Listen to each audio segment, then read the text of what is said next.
ಈಗ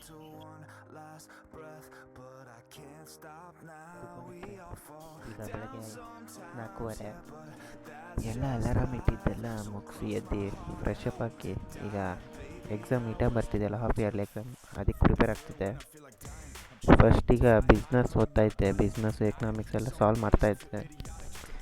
ಈಗ ಇದಾದ್ಮೇಲೆ ಮತ್ತೆ ಯಾವ್ದು ಮಾಡಬೇಕಂತ ನೋಡ್ಬೇಕು. ಈಗ ಬಿಸ್ನೆಸ್ ಫಸ್ಟ್ ಇರೋದೆಲ್ಲ 2 ಮಾರ್ಕ್ಸ್ 4 ಮಾರ್ಕ್ಸು ಪ್ಲ್ಯಾನಿಂಗ್ ಚಾಪ್ಟರ್ ಎಲ್ಲ ಫುಲ್ ಸಾಲ್ವ್ ಮಾಡ್ಕೊಂಡು ನೆಕ್ಸ್ಟು ಆಬ್ಜೆಕ್ಟಿವ್ಸ್ ಎಲ್ಲ ನೆಕ್ಸ್ಟ್ ಇಯರ್ ಓದಬೇಕು ನೋಡ್ಬೇಕು. ಈಗ ಹೊಳಗೆ ಬೇರೆ ಮಳೆ ಸಿಕ್ಕಾಬಟ್ಟೆ ಬರ್ತಿತ್ತು ಇವತ್ತು ಬೆಳಗ್ಗೆ.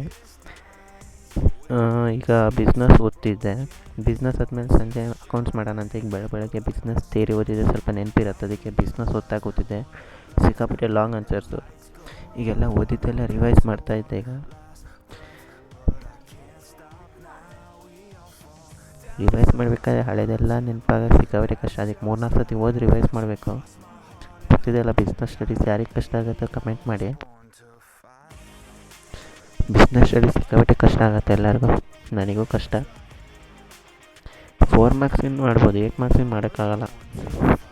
ಅದೊಂದು ಮೇನ್ ಇರೋದೇ. ಸೈಡ್ ಪಾಯಿಂಟ್ಸ್ ಬಂದರೆ ಹಾಫ್ ಮಾರ್ಕ್ಸ್ ಬರುತ್ತೆ ಅಷ್ಟೇ. 4 ಮಾರ್ಕ್ಸು 8 ಮಾರ್ಕ್ಸ್ ಬೇಕಲ್ಲ, ಎಂತ ಮಾಡೋಕ್ಕಾಗಲ್ಲ, ಕಲೀಲೇಬೇಕು. ಅದಕ್ಕೆ ಬೆಳಗ್ಗೆ ಓದಬೇಕಷ್ಟೇ, ನಿಮಗೂ ಗೊತ್ತಲ್ಲ.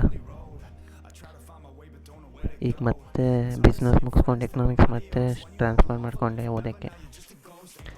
ಎಕನಾಮಿಕ್ಸಲ್ಲೂ ಅಷ್ಟೇ, ಥಿಯರಿನೂ ಇರುತ್ತೆ, ಪ್ರಾಕ್ಟಿಕಲ್ಲೂ ಇರುತ್ತೆ. ಥಿಯರಿ ದೊಡ್ಡದೇ ಇರುತ್ತೆ, 6 ಮಾರ್ಕ್ಸು.